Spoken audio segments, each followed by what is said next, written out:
Vamos a comenzar enseguida.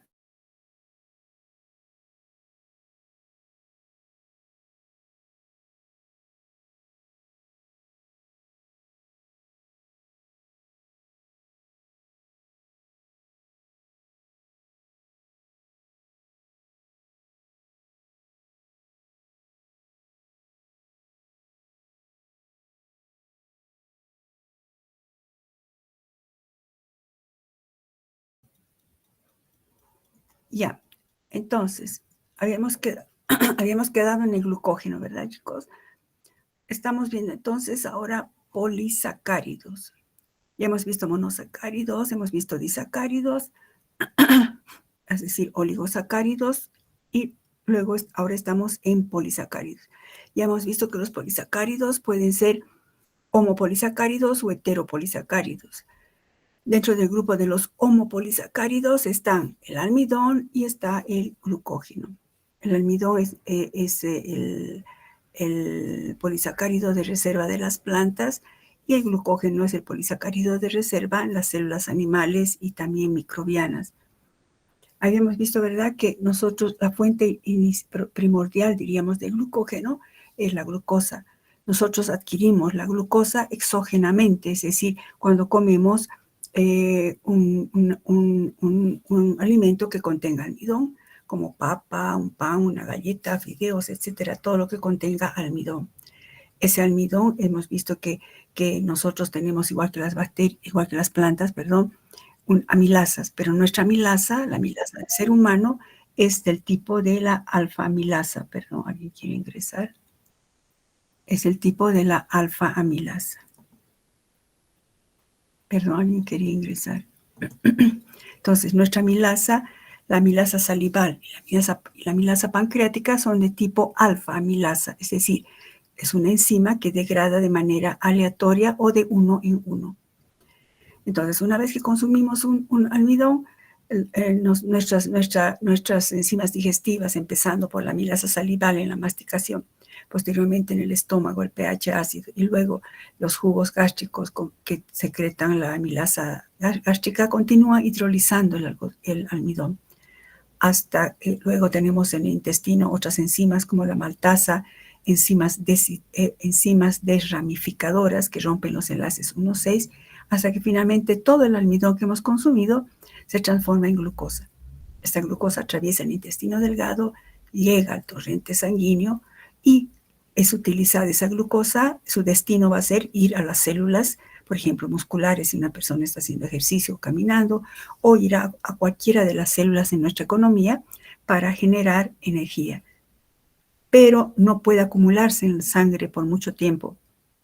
Entonces, habíamos dicho, ¿verdad?, que hay una homeostasis aquí. Bueno, está más adelante.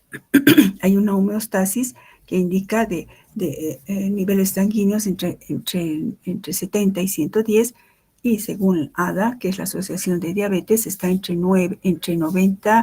70 y 90. Bueno, entonces, esa glucosa que está en exceso no se puede quedar en la sangre. Vamos a hablar más adelante de la acción de las hormonas. Más adelante, vamos a ver más adelante, esa glucosa que está acumulada, está empezando a acumularse en la sangre, inmediatamente intervienen las hormonas y esa glucosa ingresa al hígado, una parte al hígado y otra al tejido muscular. Y en el hígado y en el tejido muscular se sintetiza el glucógeno. Entonces, las células animales almacenan glucosa en forma de glucógeno. ¿Donde abunda el glucógeno? Pues en el hígado y tejido muscular. El glucógeno cae en la categoría de homopolisacárido, es decir, que es un glucano también. Está formado por cientos de unidades de alfa de glucosa, unidos por enlace alfa 1,4. Estoy repasando lo que ya hemos visto, chicos, ayer. El glucógeno es un polímero ramificado y también posee, las ramificaciones siempre es a nivel de los enlaces 1 y 6. Uno de uno de los monosacáridos y 6 del otro monosacárido.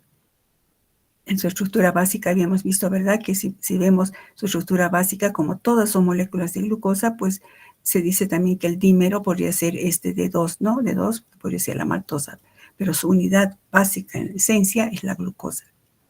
Y se reconocen extremos no reductores, varios extremos no reductores. Esos extremos no reductores, recuerdan, habíamos visto, son sitios de ataque de las enzimas hidrolíticas que van a ir movilizando, hemos dicho, ¿verdad?, ese término, es decir, degradando el glucógeno. Fíjense en mi cursor, como si fuera la enzima, clic, rompe aquí, clic, rompe aquí. Al romper o al degradar el glucógeno, esto lo hace una enzima denominada fosforilasa del glucógeno. Y habíamos visto, recuerdan, que dentro de la célula el glucógeno se degrada por esta enzima. Subrayen, es importante esto, chicos. La fosforilasa del glucógeno es la enzima que degrada al glucógeno. ¿A qué nivel degrada? Por sus extremos no reductores. Y el producto que forma es la glucosa 1-fosfato. Recuerdo cuando habíamos visto fosfatos de ésteres de azúcares, pues la glucosa 1-fosfato deriva de la hidrólisis del glucógeno por acción de la fosforilasa del glucógeno. Esta fosforilasa, esta glucosa 1-fosfato, recuerdan, hemos visto en anteriores diapositivas, por acción de la UTP más una transferasa, forma UDP-glucosa. O también la glucosa 1-fosfato, vamos a ver que puede transformarse en glucosa 6-fosfato en la siguiente diapositiva.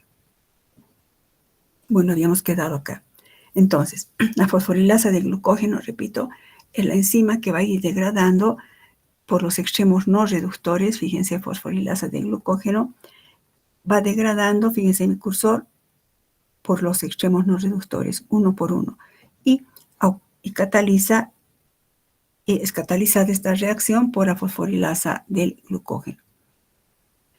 Esto mismo va a garantizar esta homeostasis, porque cuando los niveles de glucosa empiecen a bajar en la sangre, va a intervenir ahí ya también el glucagón. Y el glucagón va a hacer que se empiece a activar a la fosforilasa del glucógeno para que otra vez suban los niveles de sangre. Cuando los niveles de sangre suben mucho, ahí interviene la insulina, que la insulina lo que va a hacer es desactivar a la fosforilasa del glucógeno y activa a la sintasa. Yo no voy a ponerme a hablar eso forma parte de bioquímica 2. Sin embargo, es importante estos aspectos en bioquímica 1. ¿Cuáles? Que la fosforilasa del glucógeno siempre actúa por el extremo no reductor, por esos extremos. Y el producto de la hidrólisis del glucógeno siempre es la glucosa 1-fosfato. A su vez, la glucosa 1-fosfato puede seguir este destino que está aquí muy resumido, que vamos a ver en un cuadrito que les he dado acá. ¿Cuál es el destino de la glucosa 1-fosfato? ¿Por qué estoy haciendo tanto énfasis en la glucosa 1-fosfato? Repito, la glucosa 1-fosfato es el producto de ¿qué? De la hidrólisis del glucógeno por acción ¿de quién? De la fosforilasa del glucógeno. Esto va a garantizar también la homeostasis cuando baje los niveles de glucosa. Ustedes saben que cuando comemos algún alimento, sube la glucosa en sangre momentáneamente. Inmediatamente la insulina hace que los niveles de glucosa que están altos en sangre se nivelen en este parámetro, haciendo que ingrese la glucosa al interior del hígado o del tejido muscular. Y ahí se sintetiza el glucógeno. Pero va a llegar un momento en el cual los niveles de glucosa empiezan a bajar en la sangre. Ahí es donde se va a degradar el glucógeno. ¿Por acción de quién? De la fosforilasa del glucógeno. ¿A qué nivel del glucógeno? A nivel de sus extremos no reductores. ¿Cuál es el producto que se forma? Glucosa 1-fosfato. Entonces, la glucosa 1-fosfato, el destino de esta glucosa 1-fosfato, repito, que ¿dónde viene? Y no me canso de repetir, viene de la degradación del glucógeno por acción de esta enzima fosforilasa del glucógeno. ¿Cuál es el destino de esa glucosa 1-fosfato que es tan importante? Entonces, yo lo he resumido en este esquema, chicos. El glucógeno, ¿dónde está? En el hígado, por ejemplo, o puede estar también en el tejido muscular. Vamos a hacer el ejemplo con el hígado. Imaginemos que este es el interior del hígado, una célula, el hepatocito, una célula hepática. Entonces, el glucógeno que está acumulado en la célula hepática, voy a dictarles un poco, primero les explicaré. El glucógeno que está acumulado en la célula hepática, por ejemplo, cuando bajan los niveles de sangre, los niveles de glucosa, por ejemplo, hemos almorzado a la 1, digamos, y habiendo almorzado a la 1, entonces 4 horas después empieza a bajar los niveles de glucosa en sangre. Y entonces, como debe haber esa homeostasis, es decir, ese equilibrio, inmediatamente que empieza la degradación del glucógeno. ¿Quién favorece eso? Pues el glucagón. El glucagón va a activar esta enzima, la fosforilasa del glucógeno. La fosforilasa del glucógeno va a empezar a degradar clic, clic, clic por los extremos no reductores, que se va a formar glucosa no fosfato. Luego, la glucosa no fosfato dentro de la célula hepática, por acción de la fosfoglucomutasa, una enzima, se transforma en glucosa 6-fosfato. A ver, quiero aclararles algo, chicos. Esto es un tema de bioquímica 2, donde intervienen enzimas y reacciones. Yo ahorita les estoy poniendo de manera muy resumida para que entiendan por qué tiene esa estructura el glucógeno. Sería la competencia de bioquímica 2, bioquímica 1. Nunca está de más saber por qué es importante estudiar eso. Pues de manera muy resumida, que les va a servir al año, les estoy mostrando. Entonces, la glucosa no fosfato, que se sintetiza por acción de la fosforilasa del glucógeno, por degradación del glucógeno, esta glucosa no fosfato no se queda así, sino que puede tener varios destinos. Por acción de una fosfoglucomutasa, de glucosa no fosfato pasa a glucosa 6-fosfato. De la posición 1 de la estructura pasa a la posición 6. Esta glucosa 6-fosfato, según las necesidades de la célula, puede ir a la glicolisis, que van a ver ustedes al año, que es la glicolisis, les adelanto. Es una ruta metabólica de degradación de la glucosa. Su objetivo final es sintetizar ATP. Entonces, cuando la célula necesita energía, porque el hepatocito también necesita energía, la glucosa 6-fosfato entrará a la glicolisis, que es una ruta metabólica compuesta por muchas enzimas, que el destino final, repito, es sintetizar ATP. Pero si no ese es el destino, sino el destino es que, recuerden, ha bajado la glucosa en la sangre. Entonces, la glucosa 6-fosfato, por acción de otra enzima, la glucosa 6-fosfatasa, esta glucosa 6-fosfatasa hidroliza este enlace y sintetiza, y al final no sintetiza, sino que se transforma ahora en glucosa pura. Y la glucosa pura sí puede ahora salir del hepatocito, pasar a la sangre y regular la glicemia o glucemia. También recuerdan un destino, el origen de la glucosa 6-fosfato puede ser también, recuerdan, la glucosa más ATP por una glucosinasa formaba glucosa 6-fosfato. Entonces, la glucosa 6-fosfato, por eso está en recuadro, tiene un papel central que puede venir desde la glucosa no fosfato o bien puede venir de la glucosa mismo, que está en el interior del hepatocito, por acción del ATP, por una glucosinasa, se transforma en glucosa 6-fosfato. Esto sobre todo ocurre cuando el destino es la glicolisis. Pero si el destino es que el glucógeno como reserva, brinde moléculas de glucosa hacia la sangre, pues el destino de la glucosa no fosfato es este que lo estoy describiendo. Realmente la glucosa pasa a la sangre y de esa manera suben los niveles de sangre, otra vez los niveles de glucosa en sangre, y se mantiene en ese parámetro de 70 a 110, 70 a 110. Por debajo de 70 sería una hipoglicemia. Por encima de 110 ya es una hiperglicemia, que puede dar lugar a problemas posteriores de diabetes. Entonces escriban, por favor, espero que se haya entendido. Ahora escriban. El glucógeno que se encuentra almacenado en el interior del hígado, sobre todo del hígado es esto, el glucógeno que se encuentra acumulado en el interior del hígado,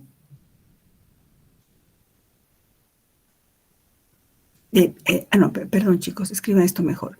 Cuando los niveles de glucosa en sangre tienden a bajar por debajo de 70, cuando los niveles de glucosa en sangre tienden a bajar por debajo de 70 miligramos por ciento, cuando tiende a bajar por debajo de 70 miligramos por ciento, eso es, digamos, unas 3-4 horas de ayuno, ¿no? Se activa el glucagón, una enzima, perdón, una hormona. Se activa la hormona glucagón, que a su vez activará a la fosforilasa del glucógeno. activará a la fosforilasa del glucógeno. Esta enzima degrada el glucógeno hasta glucosa 6-fosfato, hasta glucosa 1-fosfato. Esta enzima degrada el glucógeno hasta glucosa 1-fosfato. Esta, por acción de una enzima denominada fosfoglucomutasa, la glucosa 1-fosfato, por acción de la fosfoglucomutasa, una enzima, se transforma en glucosa 6-fosfato, que tiene un papel central en el metabolismo.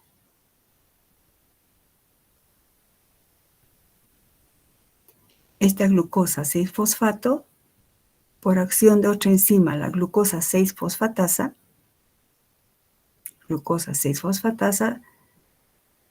que hidroliza el enlace fosfato y se transforma en glucosa pura. Glucosa nada más, no diré pura, perdón. Se transforma en glucosa. La glucosa ahora sí puede atravesar la membrana celular del hepatocito y ingresa al torrente sanguíneo. La glucosa pura, digo la glucosa tal cual, sin ninguna fosforilación, atraviesa la membrana celular del hepatocito y sale a la sangre, restableciendo o regulando la glicemia.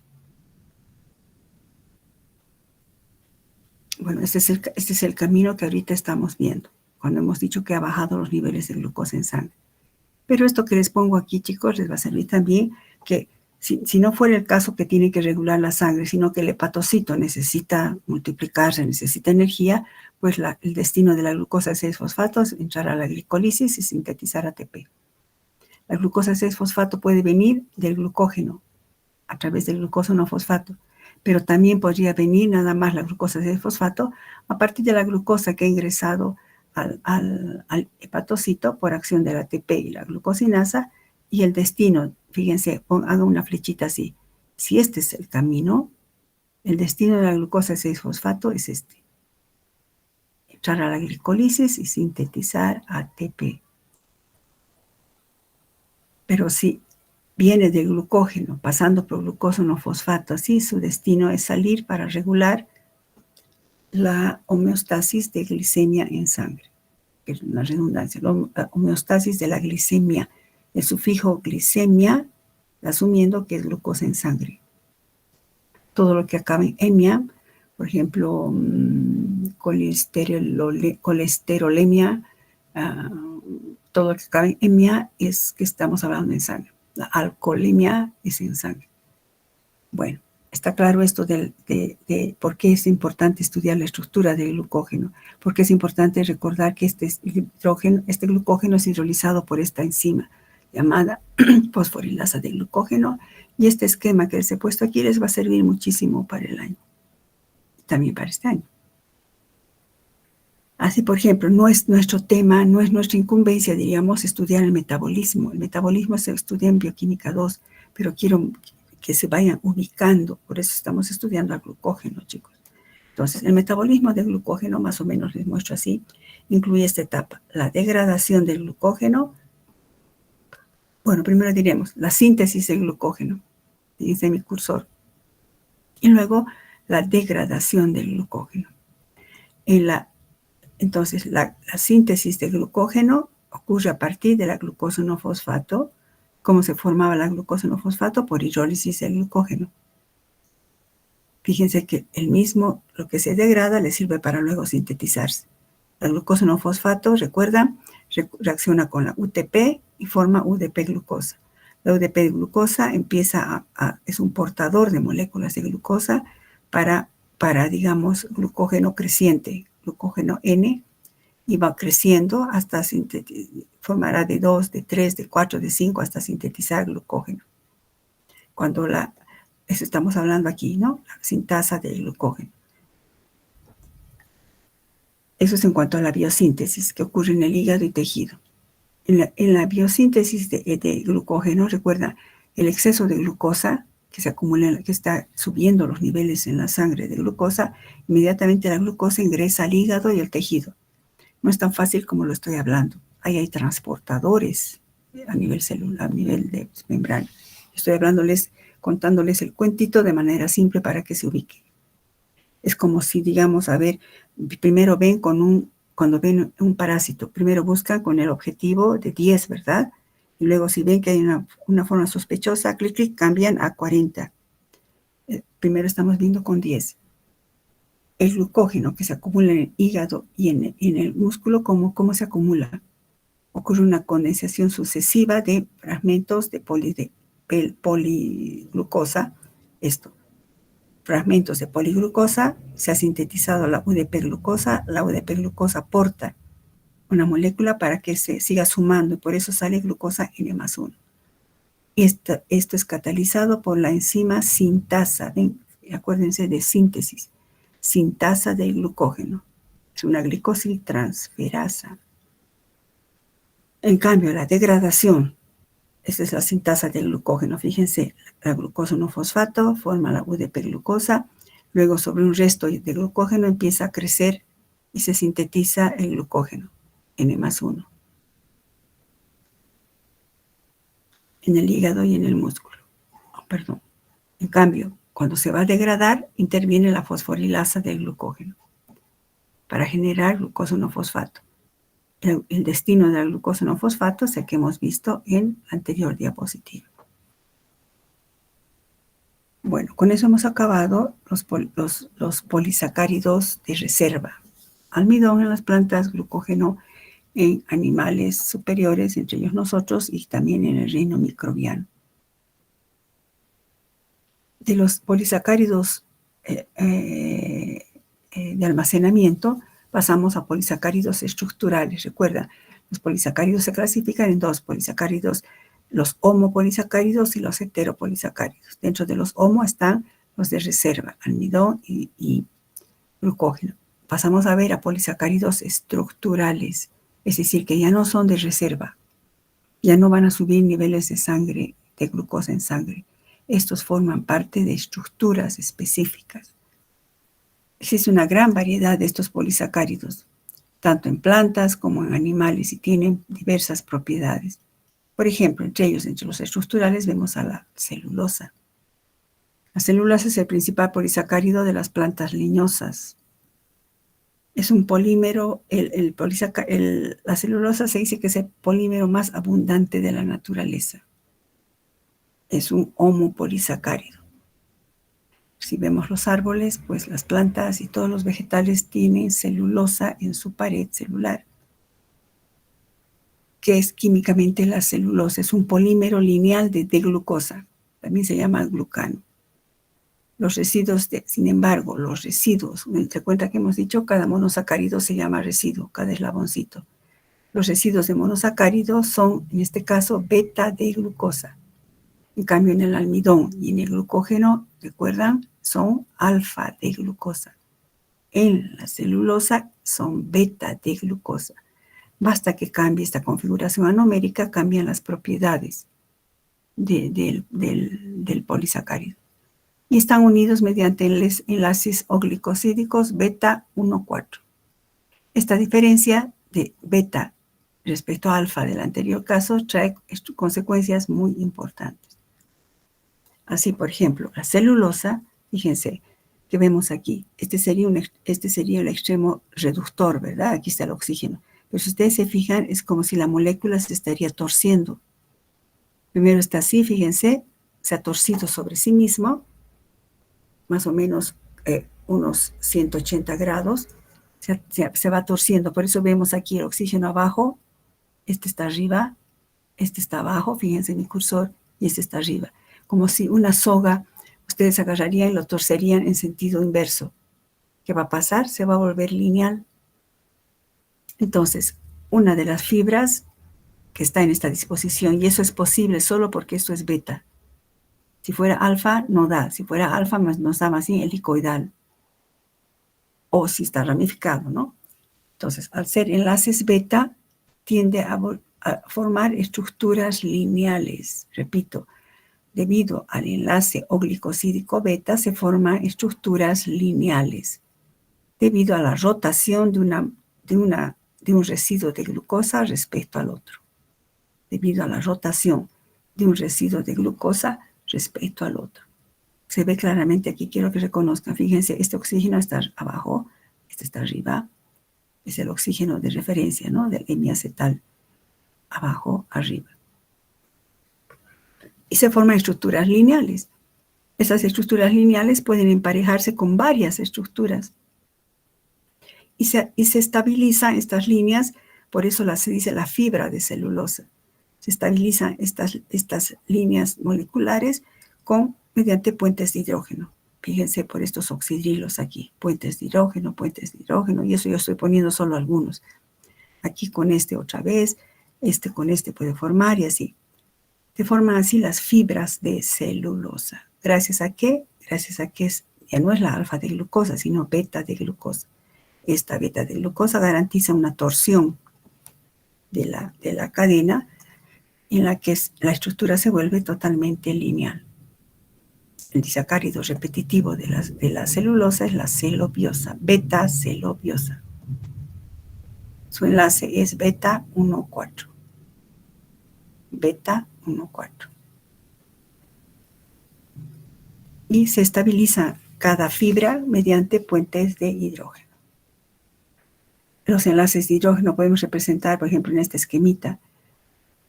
Enlaces de hidrógeno en forma de puente cruzado con las diferentes moléculas de celulosa. Fíjense, entonces, cada una de estas líneas que están aquí representadas, una de estas sería una de estas, que a su vez se aglomera en varias fibrillas, dando fíjense, una microfibrilla y fibra de celulosa. De ahí que es tan resistente la celulosa. Podemos ver por eso un árbol erguido de eucalipto, por ejemplo, enorme, o de cualquier otro árbol bien erguido y bien paradito. Esto les va a conferir gran firmeza en la unión. Entonces podemos representar así. Enlaces beta 1,4 y esto es una fibra, otra fibra, otra fibra, otra fibra. La unión de todo esto forma una microfibrilla y la unión de varias microfibrillas, una fibra de celulosa. Esto es ideal para su función biológica. Estas, al estar densamente empacadas, le confiere gran resistencia mecánica. Por eso podemos ver no solo un árbol, hasta una hierbita, ¿verdad? Bien paradita, gracias a la estructura de la celulosa. En cuanto a lo que nosotros nos compete y a lo que es bioquímica, desde el punto de vista del contexto que hablamos, el valor nutritivo de la celulosa para nosotros es prácticamente nulo. Nosotros no podemos digerir la celulosa, pero sí nos sirve como fibra. Es obviamente solo para los rumiantes que les sirve, ¿no? Y no solo rumiantes, también algunos animalitos que son celulolíticos, como las bacterias, algas, hongos, ellos sí pueden digerir la celulosa. Nosotros no podemos digerir porque no tenemos esta enzima. El ser humano carece de la enzima celulasa. Esta enzima, la celulasa, degrada los enlaces glicosídicos beta 1,4. Fíjense que basta que sea beta, aunque sea 1,4, aunque esté formado por las mismas moléculas de glucosa, pues nuestras enzimas, nuestra milasa no lo puede degradar. Esa es la estereoespecificidad de las enzimas. En cambio, hay animales, como los rumiantes y algunos hongos, algas, sí tienen esta enzima, la celulasa. Y viven de las hierbitas o degradando árboles o ramas caídas, ¿verdad? Nosotros sí es importante la fibra para motivos de digestión, pero no es una fuente de glucosa. Repito, la celulosa para nosotros no es fuente de glucosa. El almidón sí. Entonces vemos así a la vista rápidamente, fíjense, esta estructura lineal, pero helicoidal, recuerdan, es la amilosa. Esta estructura lineal, así, pero unidas mediante puentes de hidrógeno, totalmente, digamos, varias fibras que se unen, pues es la celulosa. Y esto que está ramificado, principalmente en lo que nos compete a nosotros, podría ser la amilosa la amilopectina o el glucógeno. Pues esto está simbolizando al glucógeno. Si yo les muestro así, pues este puede ser el glucógeno, también podría ser la amilopectina. Depende, ¿no? El glucógeno es mucho más ramificado, habíamos dicho. Cada 7 u 8 residuos hay una ramificación. En cambio, la amilopectina es menos ramificada. Bueno, con eso hemos terminado los homopolisacáridos. Pasamos a los heteropolisacáridos. Como el sufijo dice hetero, son polisacáridos complejos que están formados por, ahora ya no están formados solo por glucosa. Tienen sí glucosa en su estructura, pero también tienen otros componentes que hemos estudiado, como ácidos urónicos, aminoazúcares. Entonces, por ese motivo son más complejos. Están formados por diferentes unidades monoméricas. Siempre vamos a ver la ubicuidad cuando hablamos heteropolisacáridos. Cuando hemos visto homo, hemos dicho, ¿dónde están? El almidón en las plantas, el glucógeno en los animales superiores, entre ellos nosotros y el mundo microbiano. En cambio, los heteropolisacáridos, ¿dónde están? ¿Dónde abundan? Pues los heteropolisacáridos son grupos de polisacáridos abundantes en nuestro tejido conectivo. Ustedes recuerdan fisiología o biología, habrán llevado, no sé, el tejido conectivo está formado por células y también por fibras de proteínas y por una matriz celular. Tiene esos tres componentes importantes. Células como los fibroblastos, etcétera, que han debido llevar. Fibras de proteínas, entre ellas están el colágeno, la elastina, que los vamos a estudiar más adelante en proteínas. Y está importante esto, hay una matriz intercelular llamada sustancia fundamental, subrayen eso.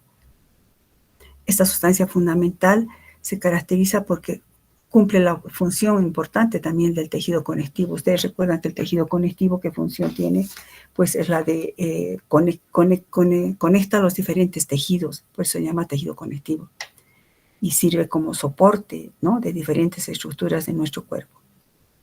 Es un tejido rico en células, en fibras de proteínas, colágeno, elastina, y tiene esto, esa matriz intercelular que une a todo esto. Tiene una consistencia variable, un poco densa, y su composición, o sea, en la composición de esta matriz intercelular están agua, sales minerales, polipéptidos y, ¿quién? Azúcares, que es nuestro tema. Entonces, estos azúcares, se dice en general azúcares, chicos, a los mono, poli o disacáridos. Pero en este caso vamos a hablar, estos azúcares son los heteropolisacáridos. Entonces, ¿dónde están? Están en el tejido conectivo. ¿Pero a qué nivel? A nivel de la matriz intercelular o sustancia fundamental. Ponle una flechita ahí para cuando estudien. Sustancia fundamental. Si recordamos este esquemita del tejido conectivo, el tejido conectivo está en todo nuestro organismo. El tejido conectivo laxo de la piel, el tejido conectivo denso de los ligamentos, de las articulaciones, en el tejido adiposo, en los cartílagos, hasta en la sangre, el tejido óseo. Estos azúcares que le hemos dicho son polisacáridos, constituyen que están presentes en la sustancia fundamental. ¿Qué tipo de azúcares? Está ahí muy general. Pues esos azúcares se denominan glucosaminoglicanos. Entonces, los glucosaminoglicanos son heteropolisacáridos que están presentes en la sustancia fundamental del tejido conectivo. Veamos a los glicosaminoglicanos. Entonces, ¿qué son? Son heteropolisacáridos. Tienen una gran importancia en la estructura de los animales vertebrados. Son componentes de la sustancia fundamental del tejido conectivo.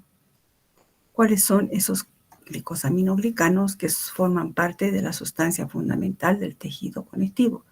Pues esos glucosaminoglicanos son el ácido hialurónico, famoso ahora, ¿no? Hay habla por cosmética.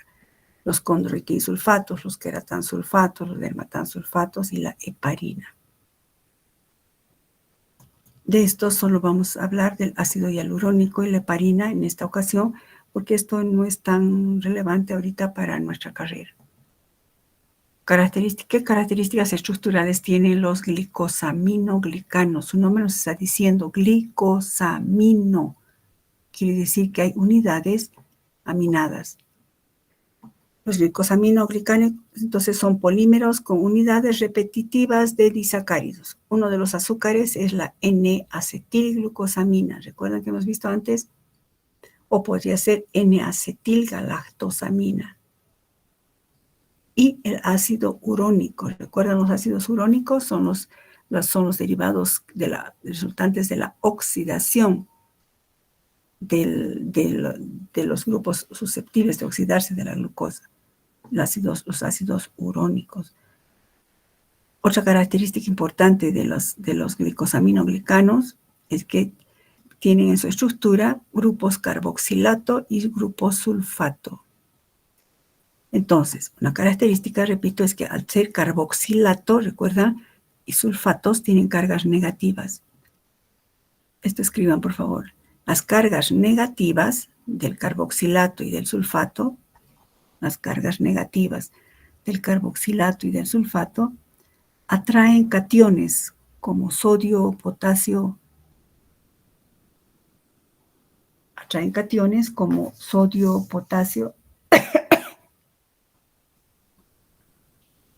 que son osmóticamente activos, es decir, que atraen moléculas de agua.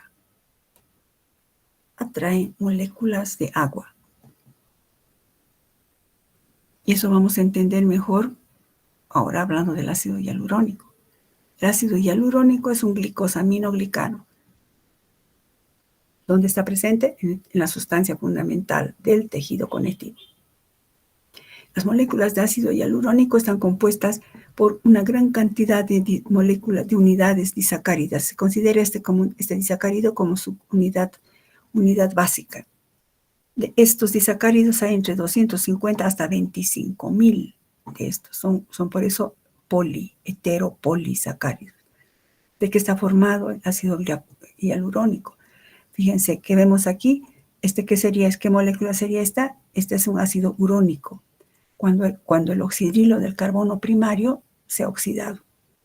Entonces, si esta es la glucosa, este será el beta, porque esto está arriba, fíjense, beta D, porque esto está arriba también, glucoronato de sodio, que está unido por enlace beta 1,3, en este caso, fíjense, este es el 1, el 2, el 3. El carbono 3 se une con el 1, es un enlace beta 1,3 que se une con una N-acetil glucosamina. Eso sí tienen que saber, chicos. ¿Qué molécula es esta? Si esta es, incluso, si ustedes saben escribir la glucosa, pueden hacer su estructura de Howard y decir, esta es la glucosa. No sé si yo no quiero que aprendan que es glucosa cuando este está abajo y este está arriba, ¿no? Recuerdan por la disposición estereoisomérica. Si esta es la glucosa, esto está oxidado el carbono, el oxidrilo del carbono primario. Entonces es un ácido urónico. Pero como está como sal, se llama ya no es glucorónico, sino glucoronato de sodio. Y esto, a nivel del grupo amino, está acilado o acetilado. Entonces la N-acetil porque esto está arriba, glucosamina. La repetición de estos igualitos de 2 en 2, de 2 en 2, entre 250 a 25.000 veces es el ácido hialurónico. Yo le he dibujado aquí más o menos para que tengan una idea. Fíjense, este es el ácido beta D glucoronato de sodio. Perdón, no es el ácido. El beta D glucoronato de sodio. Glucoronato de sodio porque está, recuerdan que les he dicho, por sus cargas negativas atraen cationes sodio, potasio. Y eso hace que esto atraiga agua. Esta es una unidad. Luego es esta otra unidad, y esto sí se repite 250 veces o 1.000 hasta 250.000 veces. Es una molécula larguísima y que se caracteriza, por estas cargas negativas que atraen agua. El hecho de que atraiga agua a ese nivel nos explica las funciones del ácido hialurónico. El ácido hialurónico es un importante componente del líquido sinovial. Recuerdan, el líquido sinovial es el que lubrica las articulaciones, todas nuestras articulaciones, codos, rodillas, etc. Se encuentra también en el humor vítreo. ¿Alguien quiere preguntar algo? Quiere unirse. Bueno, le admito tan tarde, chicos. Entonces, el ácido hialurónico se encuentra en todos los líquidos sinoviales de nuestras articulaciones y también en el humor vítreo, que es el del ojo, ¿no? Es una redundante, es el humor vítreo. es esa sustancia densa, ¿no? Lubricante. Se encuentra también, obviamente, en la sustancia fundamental del tejido conectivo. Y esta figura, obviamente, no es una foto, es un esquema que se ha hecho para explicar cómo está el tejido conectivo.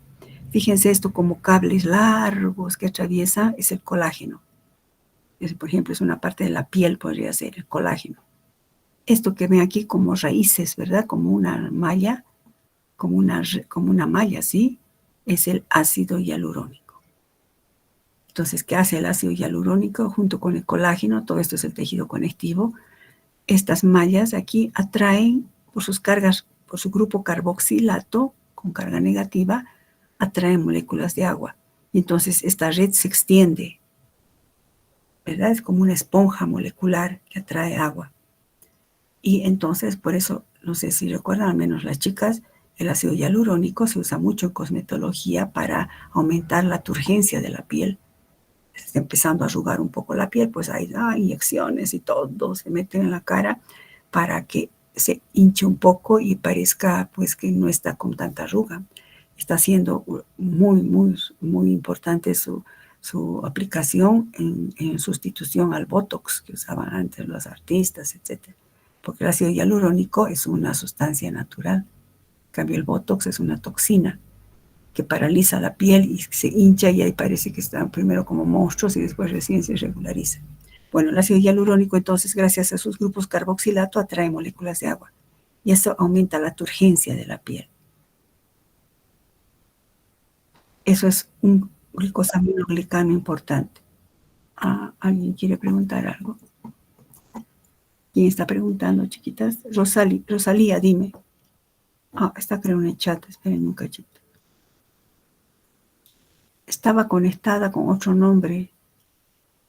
Se descargó. No te preocupes, no, está bien, todo bien. Porque dije que habías entrado tarde, no te preocupes. Igual están grabando, ¿verdad? Lo importante de esas clases virtuales, chicos, en ese sentido es que tienen la grabación. Y entonces enriquezcan sus diapositivas y sus apuntes con grabación. Así se garantiza no solo que aprueben, sino que aprendan, chicos. Y siempre pueden ampliar más con libro. Bueno, estamos hablando de los glicosaminoglicanos, que son heteropolisacáridos. Entre ellos hemos visto al ácido hialurónico. Otro glicosaminoglicano, que es un heteropolisacárido, es la heparina. Aquí, si se han fijado, he dicho cuáles son los glicosaminoglicanos. Aquí he puesto, aquí a propósito, el ácido hialurónico, los condroitin, estos son las articulaciones, no vamos a hablar. Y la heparina que la he separado, fíjense, no es un error de taipeo. La heparina no se encuentra en el tejido conectivo, pero es un glicosaminoglicano. Esto, la heparina. La heparina entonces es un glicosaminoglicano sulfatado. No es componente del tejido conectivo, subrayen. No es componente del tejido conectivo. Entonces, ¿dónde se encuentra? Vamos a ver. Primero, para entender cuál es la función de la heparina. Es un heteropolisacárido que tiene como función impedir la formación de coágulos en la sangre circulante. Sobre todo se libera donde se encuentra en los vasos sanguíneos. Su ubicuidad, ¿dónde está? En los vasos sanguíneos, en los blastos de los vasos sanguíneos. Y se libera la heparina cuando hay una lesión, ¿verdad? Cuando nos cortamos, sufrimos una laceración, empieza a sangrar, pero no es indefinidamente, a no ser que haya alguna patología, pero no es indefinidamente, sino que se empieza a cerrar. Pues gran parte de eso es lo que contribuye en cierta parte de la heparina. Ustedes dirán, ¿cómo? Si dice aquí que inhibe la formación, ¿por qué me va a ayudar a cerrar? Se cierran nuestras heridas porque se han acumulado las plaquetas. Las plaquetas forman un trombo y entonces ahí se coagula y para el sangrado. Pero si ahí estaría formándose coágulos continuamente, eso sería un grave problema. Ahí se secreta la heparina y destruye el coágulo que se está formando en exceso para que no se forme, para que no ocurra una trombosis. Eso van a estudiar ustedes en hematología. Entonces, es un polisacárido que su función es impedir la formación de coágulos en sangre. Cuando se forman coágulos en sangre por X motivo, que no es lo correcto, migran al cerebro, migran a los pulmones y ahí es donde dan infartos cardíacos o dan trombosis trombosis pulmonares, etc. Esa es la estructura del ácido hialurónico. Nunca, por nada del mundo, pretendo que ustedes me aprendan de memoria. Ustedes me digan, escriba a ver la heparina, pues no sé y no me avergüenzo. Nadie va a aprender tremenda estructura, ¿no? Aunque sí se puede ver que, por ejemplo, la N-acetil-D-glucosamina, sí ustedes pueden escribirla. N-acetil-D-glucosamina. El ácido glucurónico sí también lo pueden escribir. La glucosamina también pueden escribirle. El ácido hialurónico ya es un poco más complejo, ¿no? Están formados por qué tipo de enlaces. Fíjense aquí que sería alfa 1,4. Unidos por enlace, aquí sería beta 1,4. Alfa 1,4, beta 1,4. Que aprender de memoria no adelanta. Lo que sí adelanta y lo que sí es importante es que la heparina tiene grupo sulfato. Y también eso es lo que interviene. Yo no voy a hablarles ahorita de la coagulación sanguínea, que es un tema de hematología en 5º año. Pero estos grupos sulfatos son los responsables de también garantizar que la heparina cumpla su función de ser un anticoagulante. La heparina es un anticoagulante, por eso dice impedir la formación de coágulos en la sangre. Y es un glicosaminoglicano, es decir, un heteropolisacárido. Finalmente, vamos a ver las glucoproteínas. Las glicoproteínas son moléculas verdaderas, tienen dimensiones específicas. Y a ver, antes de empezar eso, etimológicamente, ¿qué dice? Glicoproteínas. Nuestro tema es carbohidratos. Entonces, esto es un tipo especial de carbohidratos, carbohidratos que están unidos a proteínas.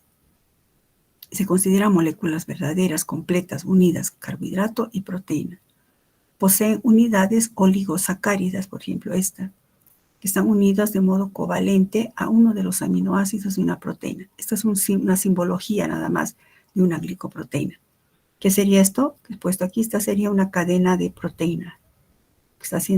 Estoy señalando con mi cursor. Es una cadena de proteína. Que en uno de estos aminoácidos de la proteína, un aminoácido especial, la serina o treonina, que vamos a estudiar después, son aminoácidos que tienen como grupo funcional importante un hidroxilo. Ese hidroxilo, ¿recuerdan cómo se unen los azúcares? A partir de grupos oxidrilo, formando enlaces o glicosídicos. Entonces, ¿cómo se une este oligosacárido? ¿Recuerdan? Es un oligosacárido que está formado entre 2 a 10 aminoácidos, 2 a 10 moléculas de glucosa. Se va a unir a nivel de un aminoácido también hidroxilado, formando un enlace o glicosídico. Entonces, ¿qué es una glicoproteína? Es una molécula entera, verdadera, se refiere, que resulta de la combinación de un oligosacárido con una proteína y que se une, el oligosacárido se une a la proteína mediante enlace o glicosídico a nivel de un aminoácido hidroxilado de la proteína. A nivel de un aminoácido hidroxilado de una proteína. Estructuralmente eso es una glicoproteína. Este es el oligosacárido y esa es la proteína. ¿Dónde se sintetizan las glicoproteínas? Todas las proteínas, bueno, no todas las proteínas, pero los carbohidratos se sintetizan en el retículo endoplasmático rugoso. A ver, las proteínas se sintetizan sobre todo en el retículo endoplasmático rugoso, en los ribosomas. Ya cuando ya se ha sintetizado la proteína en el aparato de Golgi, las proteínas van a sufrir una modificación post-traduccional. Subrayen eso, modificación post-traduccional. ¿Qué es esto de post-traduccional? Quiere decir después de la traducción, que ahorita ustedes no me pueden entender qué es la traducción, que es la síntesis de proteínas. Pero pongan aquí, se forma en el aparato de Golgi, una amiguita vamos a dejar. Se forman una vez que se han sintetizado las proteínas, van al aparato de Golgi y en el aparato de Golgi sufre una modificación, es decir, que a la estructura de la proteína se le aumenta un oligosacárido, gracias a la acción de enzimas denominadas glicosiltransferasas. Ahora, ¿cómo es la unión de este oligosacárido y la proteína? Pueden ser de dos tipos, los aminoácidos que participan, o sea, que forman enlaces O-glicosídicos. También existen los N-glicosídicos, es decir, a partir de un grupo amino. Esto no vamos a entrar mucho, ahorita no me van a entender, chicos, eso vamos a ver después. Pero el enlace siempre es O-glicosídico. ¿Dónde se encuentran las glicoproteínas? Se encuentran muy difundidas en las membranas de las células. Si vemos esto es una membrana celular, pues donde están las glicoproteínas serían estas aquí, ¿no? Como uvitas. Esto sería que la glicoproteína, el oligosacárido está unida a esta proteína. Entonces, todo esto forma, por ejemplo, una glicoproteína. Salen como antenas en la superficie de las membranas celulares. Entonces, están ubicados en la superficie. Repito, si vemos el interior de la célula, este sería el interior. Este es el exterior. Dice espacio extracelular, ¿verdad? Espacio citoplasmático. Entonces salen en el exterior de las membranas celulares. Y eso nos está indicando la función que tiene. Las funciones de las glicoproteínas son sobre todo funciones de comunicación. Las glicoproteínas son importantes mediadores del reconocimiento intercelular. Ayudan en la identificación célula-célula, en la identificación de la célula con ciertas moléculas, como unas antenas de comunicación. Un grupo importantísimo de glicoproteínas pues son los antígenos de los grupos sanguíneos.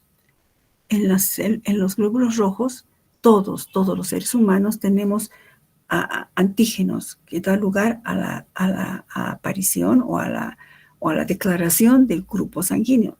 Todos tenemos un grupo sanguíneo. Y si es hereditario, sí es hereditario.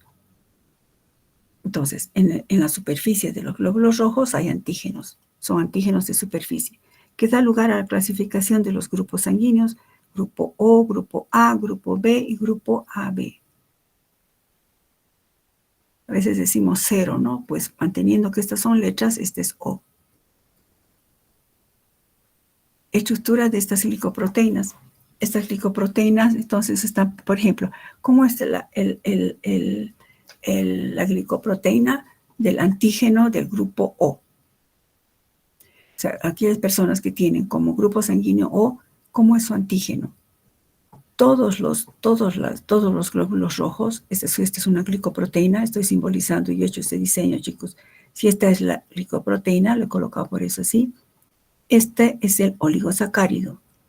Este es el oligosacárido común que todos tenemos.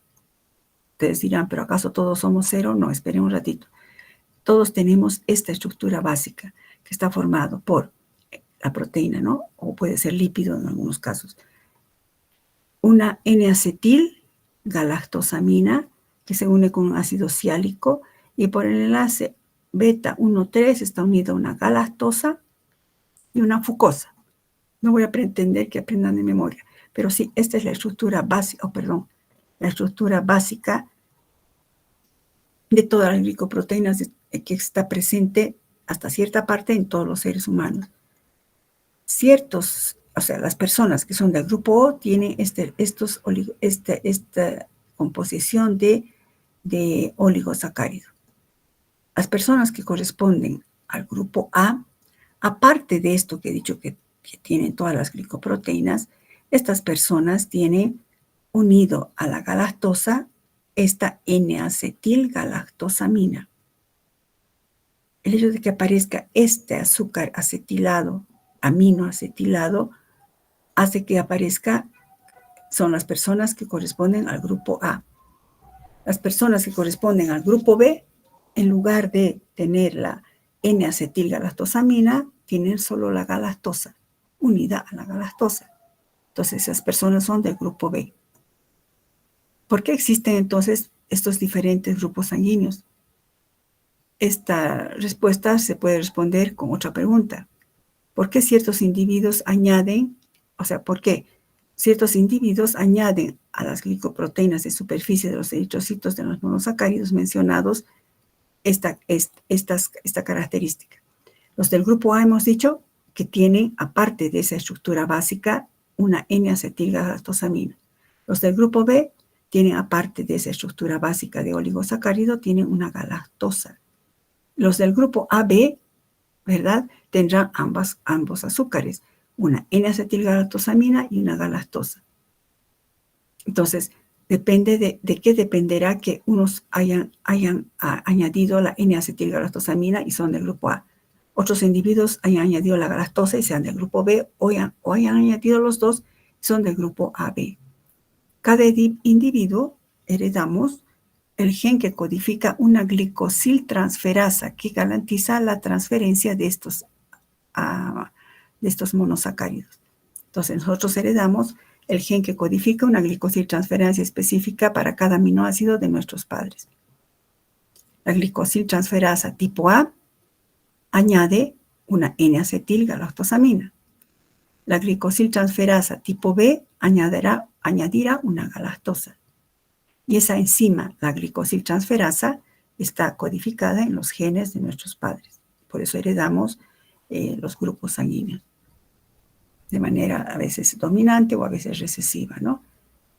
¿Y qué sucede con las incompatibilidades sanguíneas? Vamos a quedar acá, chicos, ya estamos casi terminando, pero yo quiero que repasen esto de fisiología. Sé que han llevado en fisiología ustedes.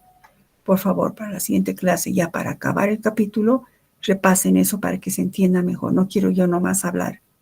Quiero que ustedes repasen, digo, porque sé que han tenido que llevar los grupos y las incompatibilidades en fisiología. Ahora nosotros estamos hablando esto en el tema de los carbohidratos y haciendo énfasis en las glicoproteínas, pero quiero que repasen. Vamos a quedar acá. Entonces, la siguiente clase, voy a anotar acá. Si hay alguna pregunta, chicos, este es el 310.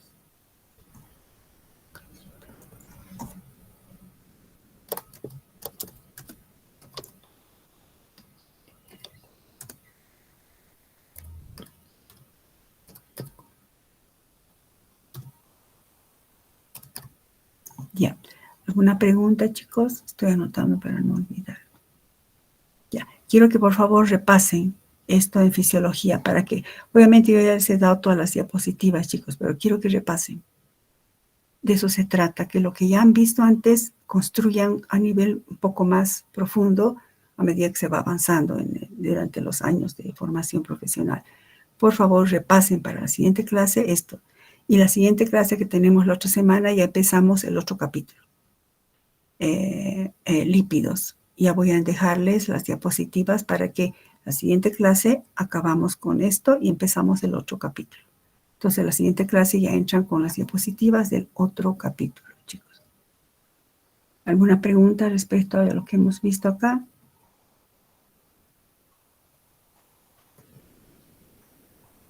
Bueno, si no hay ninguna pregunta para la siguiente clase, porque con ustedes teoría ya no tenemos. Para la siguiente semana, por favor, repasen lo que acabo de decirles. Así va a ser mucho más constructivo lo que está aquí. Todo bioquímico o estudiante de bioquímica debe dominar eso, chicos. Grupos sanguíneos, las incompatibilidades sanguíneas tienen que dominar hasta para salvar la vida algunas veces a sus familiares. Quedamos ahí, chicos. Entonces, si no hay preguntas, voy a dejar de presentar. Bueno, chicos, que tengan buen fin de semana. No, nos vamos a ver en prácticas. Hasta luego. Chicos, antes que me olvide, con ustedes, atentos, por favor, chicos. Las clases de introducción teórica de esta semana, que es teoría, vamos a hacerlo de manera virtual.